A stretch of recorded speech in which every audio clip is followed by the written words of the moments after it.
uwo munsi Banki ya Repubulika y'u Burundi yashikirije ku mugaragaro ubuhinga bwitwa Burundi Pay bwo kurihana bice mu buhinga bwa none ukoresheje telefone. Ubuhinga ahanini ufasha umwene gihugu kugira ngo ashobore kuriha bimworoheye ahantu aba ariho hose, kandi akoresheje umuhora uwari wo wose canke ahantu afite konte yiwe hose, haba muri banke, muri microfinance canke muri amashirahamwe ajeje guhanahana amafaranga akoresheje ubuhinga bw'amatelefone. Rero ubu buhinga nk'uko mwabibonye ni ubuhinga Banki Nkuru y'Igihugu yari imaze igihe iriko irashiraho, kandi ni ubuhinga nyaruka kandi bukingiwe kandi bwizewe. Rero ahanini ubwo buhinga bugiye kuzanira akarusho kanini abenegihugu, kuko kare umwenegihugu yahora aba afise amahera kuri konte, ugasanga bisaba yuko kugira arihe uyundi bisaba yuko aja gutonda imirongo kuri banki yiwe cyangwa kuri microfinance yiwe, cyangwa ugasanga n'amahera afise muri bwa buhinga bwo kurihana biciye muri telefone atari umuntu wasangiye umuhora, ugasanga ntibikunda yuko ashobora guha uwundi.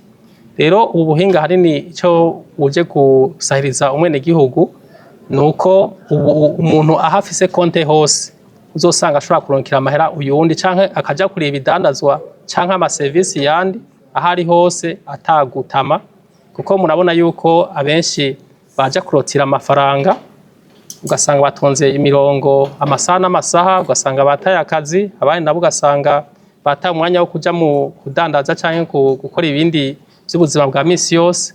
Rero hanini ubwo buhinga buje kuruhurira abenegihugu kugira ngo bashobore kuriha umwanya wose, atavyo kuvuga ngo ibanki cyangwa microfinance yugaye muri saa 8 cyangwa saa 11 bamaze kugara. Ni ubuhinga bukora amasaha yose y'umunsi wose, kandi bigakora indwi yose, ntavyo kuvuga ngo hari konji imisi yose umwaka wose. Ubwo buhinga urashobora kubukoresha atakibazo. Rero umva yuko ari ubuhinga buje gufasha umwenegihugu kugira ngo ashobore kuriha cyangwa guhanahana amahera vyoroshe. Hama ikindi naco novuga cy'akarusho nuko abantu benshi wasanga babika amafaranga yabo mu mihana yabo, kubera ko abashaka yuko ashobora kuyakoresha mu kuriha cyangwa mu kuronkera abantu abashaka guha amafaranga. Ariko ubwo buhinga bugiye gutuma umuntu ashobora kubika amafaranga yiwe muri telefone yiwe, cyangwa ukabika amafaranga kuri konte yawe ugashobora kuyakoresha ukoresheje telefone yawe, kuko ubuhinga naho uzofisa amafaranga yawe muri banki cyangwa muri microfinance cyangwa muri établissement de paiement, ayo mafaranga urashobora kuyakoresha abari muri telefone yawe ukaronkera n'uyundi. Nico nashaka kubashikiriza bijanye n'ubu buhinga bwa Burundi Pay Banki Nkuru y'Igihugu ihejeje gushikiriza abenegihugu kugira babukoreshe. Kandi nkuko mubizi ubuhinga twabusizeho mu ntumbero yo gushira mu ngiro ibyo Banki Nkuru y'Igihugu itegereza gukora bijanye n'amategeko ayigenga, kandi biri no mu ntumbero yo gushira mu ngiro ijya mbona kazoza y'igihugu cifashe mu 2040, igihugu citembere mu 2060, aho ku ntumbero yayo 8 bisaba yuko urugero rw'abantu bakoresha ibi byo guhanahana amafaranga canke byo kurihana utegeza kwa rwashitse ku rugero rw'ibice 98 mu 2040 bigashika ku rugero rw'ibice 99 mu 2060.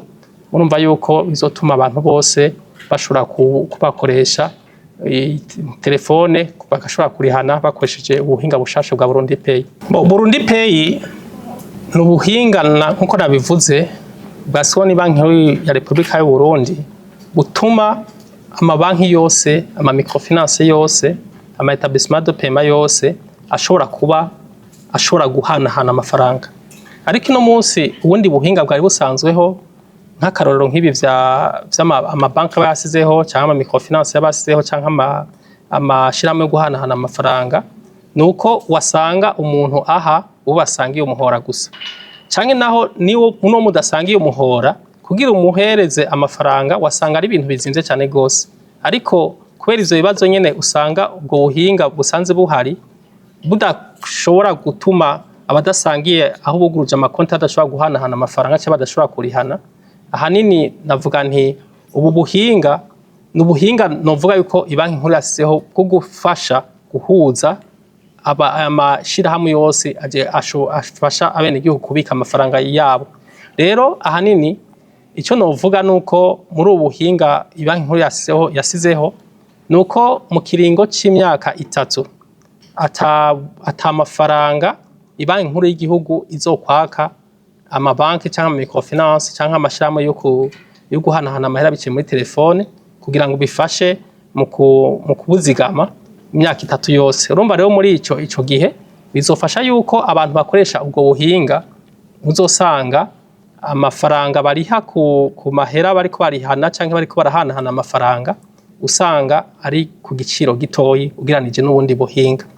Rero nico nagomba kubasigurira yuko ubwo buhinga uzosanga buzimbutse, kandi kiri naco ino munsi nk'umuntu ari mu buhinga buri muri banki yiwe canke muri microfinance yiwe wasanga abantu bashobora guhanahana ngaho honyene, ariko kubera ko ubu buhinga ari ibanki nkuru y'igihugu yabusizeho kandi bugatuma ayo mabanki yose abari ashobora kubonana vyoroshe, urumva yuko bizotuma haba uhiganwa kwayo mashira hamwe amabanki na microfinance na établissement de paiement kugira ngo umuntu ariko arabukoresha yoroherwe ageranije n'ahandi, kuko kare wasanga ari akantu kugaranye kuri umwe, ariko ubwo buhinga buje gutuma hanini bugabanya yuko umuntu atama. Kandi nkuko muri ko barabivuga tutavuze gusa igiciro canke ikiguzi cajya amafaranga umuntu amutwara muri telefone, murabona yuko iyo umuntu agiye gutonda mu banki cyangwa ugasanga agiye gutonda muri microfinance cyagiye kurotira amafaranga ya cash hari amahera bagutwara. Rero icyo nashaka kuvuga kuri iki naco nyene bizotuma umwanya umuntu yata ariko arafata bus ngo agiye kurotira amafaranga kuri banki cyangwa kuri microfinance yiwe, ugasanga barisha amahera ya bus cyangwa ugasanga wafashe umwanya uratonze wari kuba wakoze ibindi ukunguka. Murumva n'ubwo ni ikintu kizotuma n'uburyo abantu basohora bugabanuka kugira ngo ushobore kuronka amahera yo kugira ngo ushobore kuriha umuntu cyangwa kuronkira umuntu. Ico ni ikintu nagomba kuvuga cy'akarusho kijanye no kugabanya ibiciro umuntu wasanga ariko arakoresha kugira ngo ashobore kuronka cash muri bank cyangwa muri microfinance. Ariko ubu buhinga nko nabibabwiye bizotuma naho uzoba uri muhira uzoshobora kuronkira umuntu wo mu yindi bank cyangwa muri microfinance cyangwa muri établissement de paiement mudasangiye umurongo atakibazo naho buri muhira, cyangwa ukaja gusuma mu butike cyangwa ukaja gusuma mu isoko ugasanga nta kibazo. Hama nkuko mwavyumvise hari hasanzwe hariho ubundi buhinga buri mu bukoreshwa n'amabanki gusa, ariko ama microfinance cyangwa établissement de paiement atakoresha. Ariko kubera ubuhinga bushasha bank centrale yasahabona bizotuma naho nyene usanga abantu bashobora kororwa kuko bashobora kuriha, kuko nk'akarorongo mbe ndabereke hariho nk'abantu bashobora kuja kuriha nk'ibidandazwa ugasanga ajanye nka sheke. Iyo sheke umuntu dandaza ajana kuri banki ugasanga nta mahera ariko hari bamwe bikika mukiza ugasanga vyabaye gutyo. Rero n'ubu buhinga bizotuma nk'umuntu azoja kugura ibintu uzosanga vyoroshe ku mahera yose ushaka kuri ibintu, nta novuga yuko ata limiti hari. Nimba uzogenda ukariha nk'ibintu vy'imiliyoni 50 cyangwa miliyoni 10 cyangwa 20 uhejeje kumuriha uzosubira uriha n'ayandi ku buryo uzovaho uhejeje kumuha amafaranga yayabonye. Kandi kugira ngo amahera ashikira umuntu n'umwanya muto ni nk'imisegonda itarengana 10 muri kumwe amafaranga yamaze kuyabona kuri konte yiwe. Nico nashaka kubushikiriza kujanye nuko uzosanga ibijanye n'ibiciro vy'amafaranga abantu baba batanga yuko uzosanga urugero rugabanutse kubera ubwo buhinga bwa Burundi Pay ibanki nkuru y'igihugu yasizeho kugira ngo abene igihugu bo mu Burundi bashobore koroherwa. Burundi Pay bitandukanye na internet, kuko internet itangwa na amasosiyete ajeje gukwiragiza ibijanye na internet, ariko ubwo buhinga bwa internet bufasha amashira hamwe yaba bank cyangwa microfinance cyangwa ama établissement de paiement kugira ngo ashobore gushoboza abene gihugu bashobore gukoresha ubwo buhinga.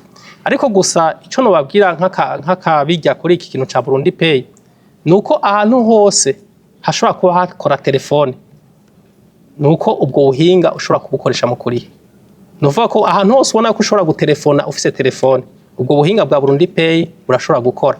kandi si ukuva yuko ari umuntu afise izi telefone za Android gusa, izi zifise ama WhatsApp, n'abantu bafise udutelefone duto tuduhinda.